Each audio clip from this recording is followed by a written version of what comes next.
السلام عليكم، معكم نور. النهاردة نعمل مع بعض لحمة الراس. لكل بقى اللي بيحب الحاجات بتاعة المذبح كده زيي هيعجبه قوي النهاردة الفيديو ده. لحمة الراس عاملاها بطريقة حلوة جدا جدا، كمان الإضاءة ظلمها والله. هعمل معاها شوية شوربة وشوية رز أبيض وصلصة، وحتى عملت جنبها مخلل وبطاطس محمرة. كانت أكلة حلوة قوي وسهلة ومخدتش مني أي وقت. بصوا بس الشكل كده بتاعها حلو والله العظيم، الإضاءة ظلمها جدا جدا. كانت من نظافتها تتاكل ومن حلاوتها وطعمها كانت تتاكل أكل. تعالوا نعمل بقى الطريقة. دلوقتي سبت ميه تغلي على البوتاجاز، وكنت انا منضفه طبعا لحمه الراس ومخليها مقطعها لي كويس ومتنضفه جدا، وعدت عليها في البيت بدقيق وملح كانك بتغسلي فراخ كده بالظبط، ونضفتيها جدا. عينيها بقى في اكياس. اول حاجه طبعا الريم هشيله، كل ما يطلع ريم هشيله. تمام، لحد ما كده بقى تاخد غلوتين كده خالص وتفكي خالص من التلج اللي هي فيه. انا ما كانش عندي وقت ان انا اسيبها تتفك بره التلاجة من التلج، فهفضل اشيل الريم منها كده كده كده. المية دي انا هغيرها، انا ما حطيتش اي حاجة، حطيت مية بس وسلقت فيها. بعد كده هطلعها اصفيها خالص من المية، وحطيت ميه جديده سبتها تغلي. وبعدين نزلت كده بقى بلحمه الراس تاني، حطيت بقى ورق غار، حطيت طماطم،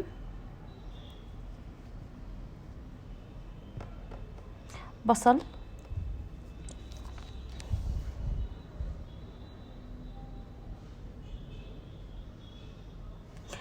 كده. الميه مستحيل تكون فيها زفاره، مستحيل تشربيها شوربه لحمه راس على حقه حقيقي، شوربه شوربه. حطيت بقى حبهان،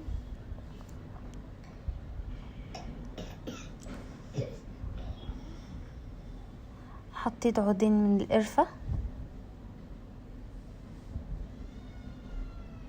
كسرتهم كده، العود مكسراها بتاعه القرفه. حطيت رشه من الفلفل الاسمر،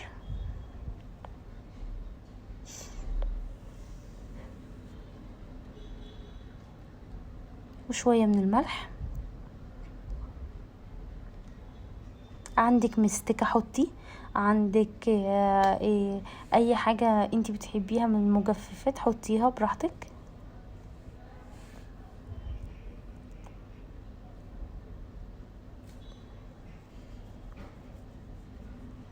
بس هي الحبوب الاساسية بتبقى قرفة، فلفل اسمر، ورق لوري، تحطي حبهان.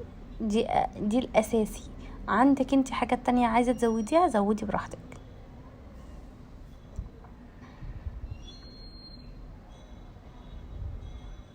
هنقلب بقى كويس عشان كده كل الحاجات تدخل تتبلها كلها، كل القطع فيها.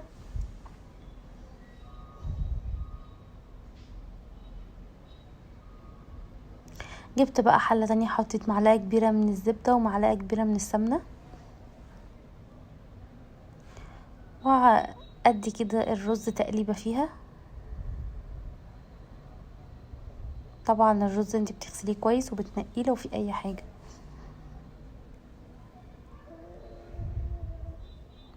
هتديله قلبتين كده، وبعد كده تنزلي عليه بمية سخنة.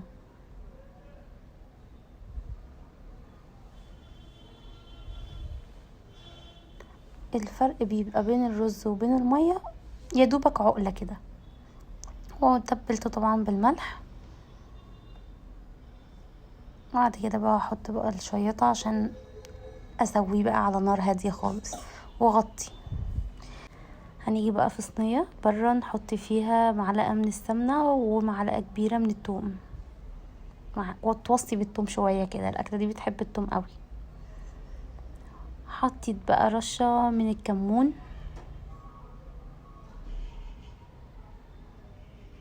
ورشة من الكزبرة،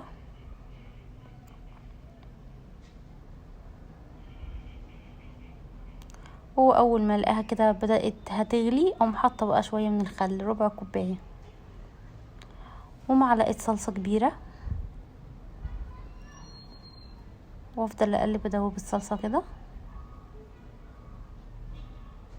هناخد بقى الكلام ده ونقوم حاطينه على ايه، هنحطه على اللحمه بعد ما استوت. طلعها في صينيه كده واحطه على اللحمه من فوق. شفتوا الكلام الحلو ده؟ طعمها خطيره.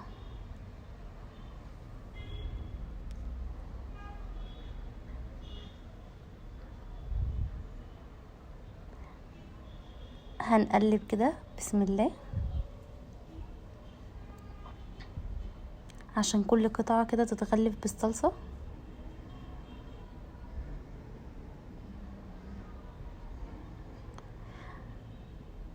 اتبقت عندي بقى شويه كده من اللي انا كنت عاملاه، هحط عليهم طماطم ضربها في الخلاط، وطبعا متصفيه طماطم مفيهاش تفل، يعني الطماطم اتعصرت وبعد كده اتصفت. حطيت عليها شويه من الكزبره، شويه من الفلفل الاسمر، شويه من الكمون، شويه من الملح، شويه من الخل برضو. اول بقى ما تخلص هنعبي بقى الرز. شفتوا الغطا ده بيطلع الرز بالشكل ده، بيبقى شكله حلو قوي لو عندك عزومات، لو اطفال بتقدمه، لو جوزك وعايزه تدلعيه بيبقى شكله حلو قوي، بيفتح النفس كده يعني الاكل بيبقى شكله يفتح النفس، تبقى عايز تاكلي رز اكتر. هقوم بقى حاطه في فوق كده صلصه،